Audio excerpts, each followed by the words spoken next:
So, hi, Goddess of Love here again. Kamusta kayo dyan mga goddess ko? So, yan, another reading tayo today for you, Capricorn. No? So, kamusta kayo dyan mga Capricorn natin? So, let's see, no, anong dapat mong pagpokusan, no, this week, no? Ano yung major, sabihin natin na concern mo, no, this week, no, mga Capricorn natin. And of course, self-care advice for you and message advice ni universe for you, no, mga Capricorn natin. No? So, let's start.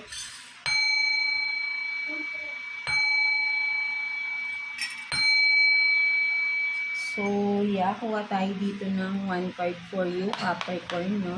Tignan natin ano yung dapat mong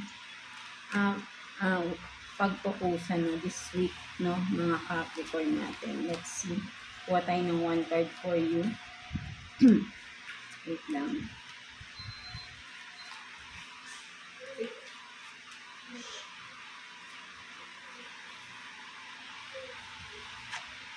So, you have this communion, no? Communion.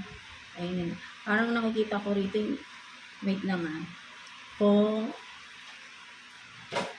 yan, no? Parang mas nakikita ko rito kasi may parang, di ba, may couple dito sa baba. So, parang mas nakikita ko with this communion, or parang union, no? Something like that, na parang reconciliation, union, no? So, maybe, I think, for some of you Capricorn this week is, there will be a decision making na mangyayari for some of you, no? So, I think, kung ano man ito, no, ay dapat mong pag-isipang mabuti, no? So, ayun yung nakikita ko rito, no, mga Capricorn natin. But then, let's see, kuha pa tayo ng additional cards, no, for this.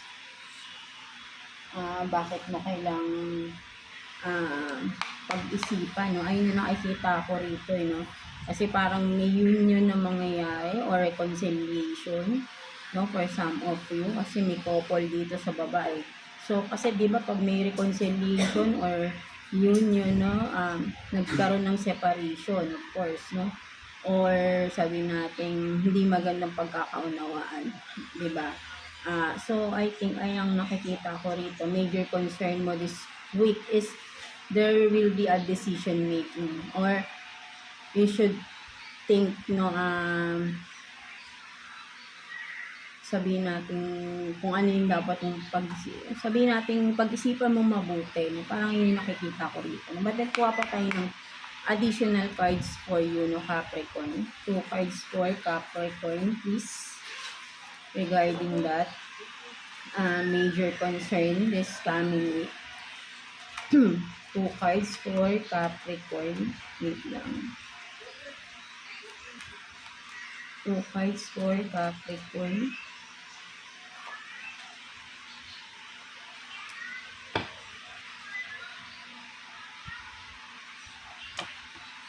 So, you have this, no? The wheel of the year, no? So, hindi siya wheel of fortune. Wheel of the year. No? Wheel of the year. And then, 4 of Pentacles.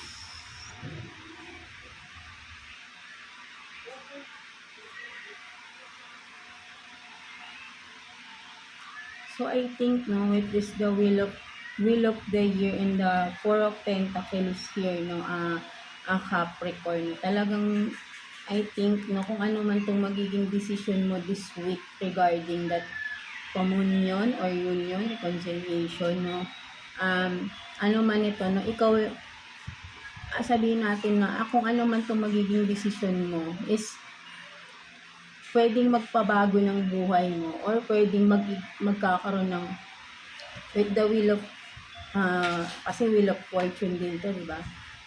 Something na, kung ano man yung magiging decision mo, no, pwedeng makapagpabago sa buhay mo, no? And with the 4 of Pentacles here, no, dalawa kasi, no, kasi masabi ko sa'yo, pwedeng magkakaroon ka ng decision making this week, no, mga Capricorn. No, so, kung makikita mo tong 4 of Pentacles, no, inaapakan niyo yung ano. So, I think, no, kung ano man yung magiging decision mo, no, this week or regarding that situation, no, ang nakikita ko dito is pwedeng magbago, may magbabago kung ano man 'to magiging desisyon mo, no, may magandang pagbabago or kung ano man 'to, no, ay still you will remain, no, kung ano man 'to. Parang may mauulit lang with this Four of Pentacles. So, ayun yung nakikita ko kasi nga iniipit no? Parang makikita mo iniipit niya yung pera, 'di ba? So, meaning, hindi pa kakawalan, 'di ba? So, kung ano yung magiging decision mo, nasa sayo yun, no? Kung either you will stay or you will get out of your comfort zone and start a new something new, no, sa buhay mo, no, with this wheel of the year, no. So, ikaw lang din yung makakagawa nito, no? Ikaw lang yung makakapag-decide kung gusto mong may magbago or gusto mong magstay, no, at remain the same, no, with this, no, kumbaga sabihin natin, nakatali ka sa sitwasyon, no, something like that, no, or you want some freedom, no, ay hindi nyo nakikita ko rito, no. So, either way, no, kung ano man yung magiging decision mo, no, alam mo yung magiging consequence nito, di ba? No, so ayun yung nakikita ko rito. So let's see, kuha pa tayo ng additional messages or, di ba, clarification about this. No? So kuha pa tayong 2 cards. Capricorn, no? So let's see, wait lang. So kuha tayo ng 2 cards here for you, Capricorn, no? Tingnan natin.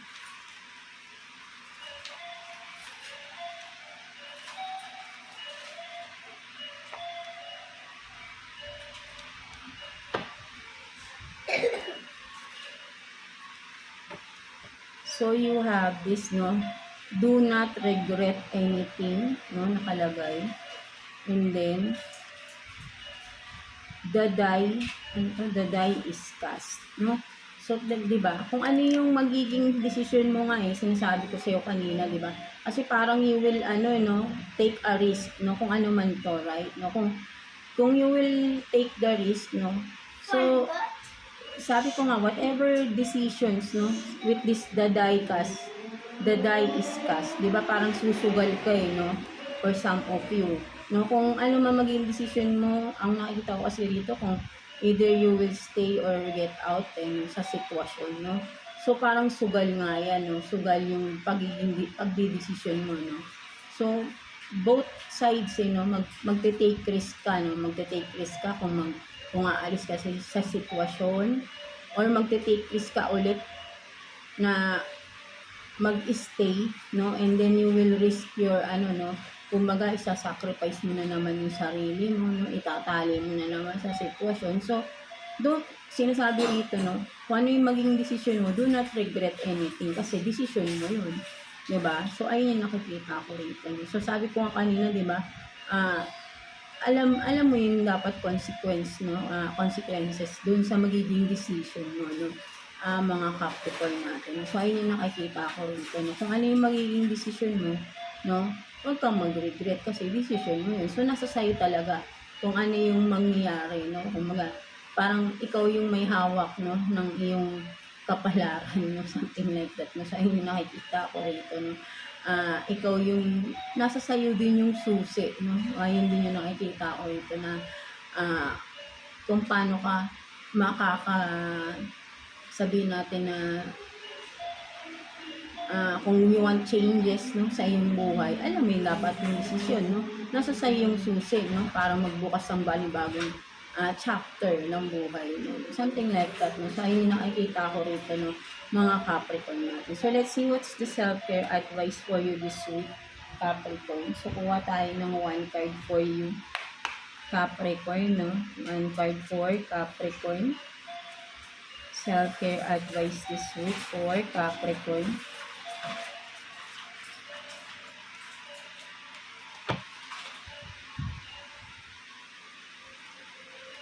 So, you have this, ground yourself. No, so, halos lahat kayo, no, from Taurus, Virgo, and sa inyo din, Capricorn, no, meditation talaga, no, grounding, no. So, sinasabi sa iyo rito, no, connect with the nature, connect with yourself, no, para mas makapag-desisyon ka lang tama, no. Sabihin natin na alamin mo sa sarili mo mismo, ano yung gusto mo ba, no? Kaya nga sabi, pag-isipan mo mabuti. Tignan mo saan kang magiging masaya. Ano ba yung magpapasaya sa'yo, no? Something like that, no? With the grounding, meditation, no? Relaxation, no? Time for yourself alone, no? Siguro ay mas makakapag-isip ka mas mabuti.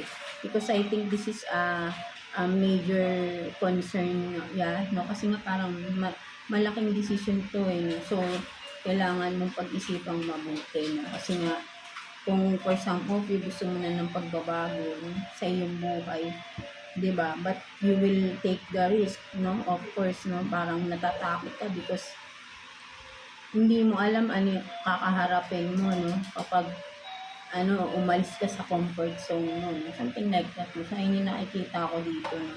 So, yan. So, kailangan mo ng matinding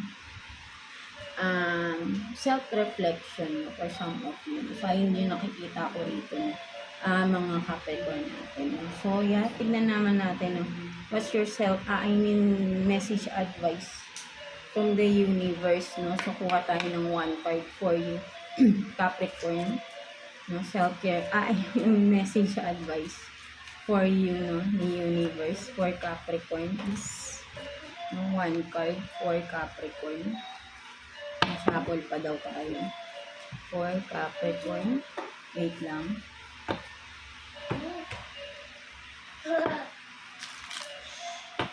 Masapol pa daw.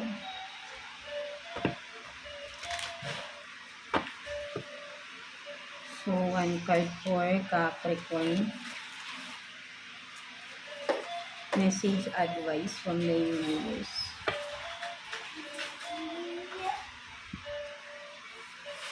So, you have this voodoo in blue, no? Back off. No? So, meron dito, no? Sinasabi rito, no? Ay, sorry. Ang mas nakikita ko rito, no? Voodoo in blue, no? Back off.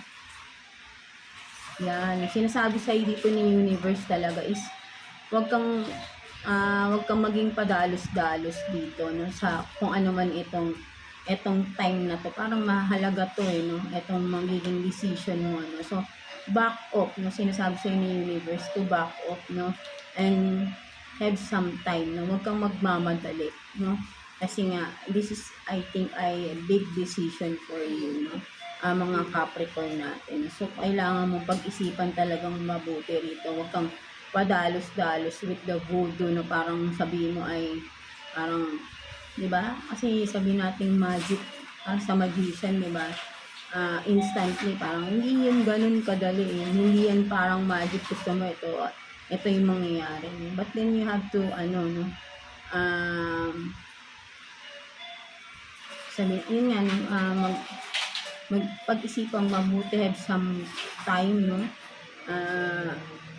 Sabihin natin, no? Na parang yun nga, kasi nga titignan mo maigi. Ano yung makakabuti sa'yo, no? Yun yung nakikita ko rito, no? Mga Capricorn natin. So, yeah. That's it for you, mga Capricorn. No? So, I hope na naka-resonate kayo sa reading ninyo today, no? Mga Capricorn natin. So, God bless you all and thank you for watching, Capricorn.